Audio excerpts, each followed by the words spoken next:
Allez, c'est parti pour notre décryptage du jour. Aujourd'hui, on s'attaque à un vrai monument du lycée, la fameuse spécialité sciences économiques et sociales, la CES. On entend souvent dire, à tort d'ailleurs, que cette voie, c'est un peu un tunnel tout droit vers un seul type de carrière. Eh bien, figurez-vous qu'en creusant un peu les données, la réalité est carrément plus riche que ça. Notre objectif ici, déconstruire ces clichés et vraiment comprendre la puissance, la vraie de cette formation. Alors, au programme, on va faire simple. On va d'abord s'attaquer à ce fameux mythe de l'ACS avant de regarder ce qu'il y a vraiment sous le capot, c'est-à-dire cette boîte à outils intellectuelle. Ensuite, on passera au crible les vraies trajectoires, l'université, les filières sélectives comme Sciences Po ou le journalisme. Et enfin, on fera un petit tour du côté des classes préparatoires, bien au-delà de la très classique ECG. On attaque donc tout de suite avec notre premier point, le fameux mythe de la CES. Bon, penchons-nous là-dessus un instant. En général, quand un élève choisit la spécialité SES, tout le monde autour se dit « Ah super, prépa éco, management et boum, école de commerce ». Mais honnêtement, réduire la SES à ce petit couloir à sens unique, c'est vraiment passer à côté de la plaque. La réalité, c'est que c'est un carrefour géant. L'idée, ce n'est pas juste d'apprendre par cœur 3 théories économiques pour faire bien. Non, c'est de se forger un vrai esprit critique. C'est une structure de pensée qui, au final, devient une sorte de super-pouvoir, peu importe la direction qu'on prend après. Ce qui nous amène logiquement à notre deuxième point, ce qu'on appelle la boîte à outils intellectuelle. C'est là qu'il faut vraiment changer de lunettes. Oublions 2 secondes la question « quel métier on va faire avec ça ?» Demandons-nous plutôt « quelles sont les capacités d'analyse que ça nous donne ?» Et attention, cette boîte à outils, elle est ultra pratique. On ne parle pas de concepts abstraits qui flottent dans les nuages. Concrètement, ça veut dire quoi? Ça veut dire savoir faire parler des statistiques, construire une argumentation en béton quand on est face à quelqu'un qui n'est pas d'accord, et surtout réussir à décoder les discours politiques ou ce qu'on entend dans les médias. C'est capter les mécanismes de notre société, tout simplement.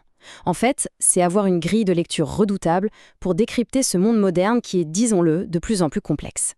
Et avec cette boîte à outils en main, voyons ce qui se passe quand on pousse les portes de l'université. Et ça illustre brillamment un point crucial. Loin du cliché qui dit que l'excellence se trouve uniquement en prépa, l'université est un terrain de jeu fantastique, presque naturel pour les profils ES-ES. Si on regarde les chiffres réels, prenons l'université de Lille par exemple, on voit que 35% des étudiants qui viennent de cette spécialité vont en éco-gestion. Et c'est logique, leur habitude de manipuler des modèles économiques leur donne un avantage dingue.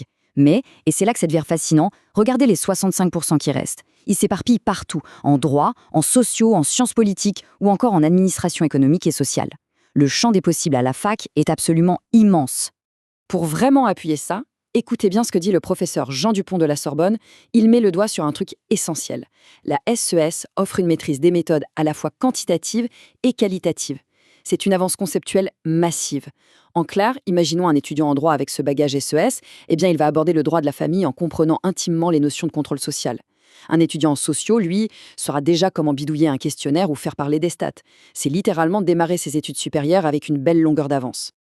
On change de braquet et on passe à la 4e partie, les filières ultra sélectives comme Sciences Po et le journalisme. Forcément, avec une telle méthode de travail, beaucoup se dirigent vers des institutions, disons, plutôt exigeantes. Ces écoles cherchent des cerveaux capables de prendre du recul, de nuancer. Et là, accrochez-vous, ce chiffre de 42% est juste bluffant. 42%, c'est la proportion d'étudiants admis à la très prestigieuse école de journalisme de Sciences Po en 2023 qui avaient fait SES au lycée. On parle de presque la moitié de la promo. C'est la preuve absolue que les jurys voient cette formation comme un véritable tremplin d'excellence. Le point crucial ici, c'est la capacité à se démarquer. Claire Martine, qui s'occupe des admissions à Sciences Po Lille, l'explique très bien.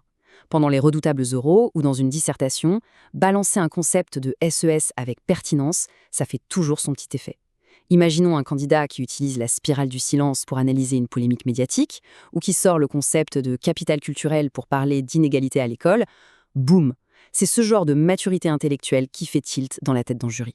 Et une fois sur le terrain, dans le journalisme par exemple, cette fameuse boîte à outils dont on parlait devient un vrai couteau suisse. On ne parle plus de théorie, mais de réflexe d'investigation pure et dure. Un futur journaliste biberonné à la SES va naturellement douter des vérités toutes faites. Il va croiser ses sources avec une rigueur clinique. S'il couvre un mouvement de grève, il ne va pas juste tendre le micro et rapporter l'événement de surface. Non, il va creuser, analyser les écarts de revenus qui se cachent derrière, décortiquer la stratégie des syndicats. Bref, l'information prend tout de suite une épaisseur folle. Ce qui nous fait une transition parfaite pour notre 5e et dernière partie, les classes préparatoires, mais bien au-delà de la fameuse ECG. Alors là, il faut absolument qu'on torde le cou en dernier gros cliché sur les voies d'excellence. Oui, la prépa économique et commerciale, la fameuse ECG, c'est une filière géniale pour ceux qui touchent leur bille en maths et en éco. Aucun doute là-dessus. Mais croire que c'est le seul horizon possible après la SES, c'est complètement faux. L'univers des classes préparatoires est super vaste. En réalité, le bon choix dépend des points forts de chacun et il y a plein d'autres options qui capitalisent sur les acquis de cette spécialité de manière totalement différente. Justement, regardons un peu ce tableau.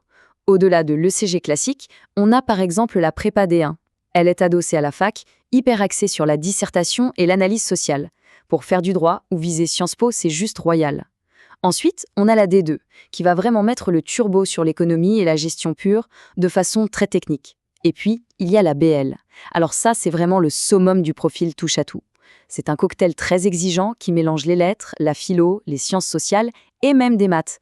Pour un esprit curieux qui veut se bâtir une culture générale monumentale, c'est vraiment le Graal. Ce qui nous amène à une question de fond pour conclure. La spécialité SES, est-ce que c'est juste une ligne sympa pour gonfler un dossier ou est-ce que c'est beaucoup plus que ça ? En fait, le but final de tout cet apprentissage, ce n'est pas seulement de décrocher un job précis. C'est de doter des jeunes esprits d'un décodeur pour comprendre notre époque. C'est former des citoyens qui sont éveillés, qui ont l'esprit critique affûté et qui seront capables demain de vraiment peser sur la société. C'est quand même une sacrée perspective, non ? Voilà de quoi méditer. Merci d'avoir suivi ce décryptage. À très vite pour une nouvelle analyse.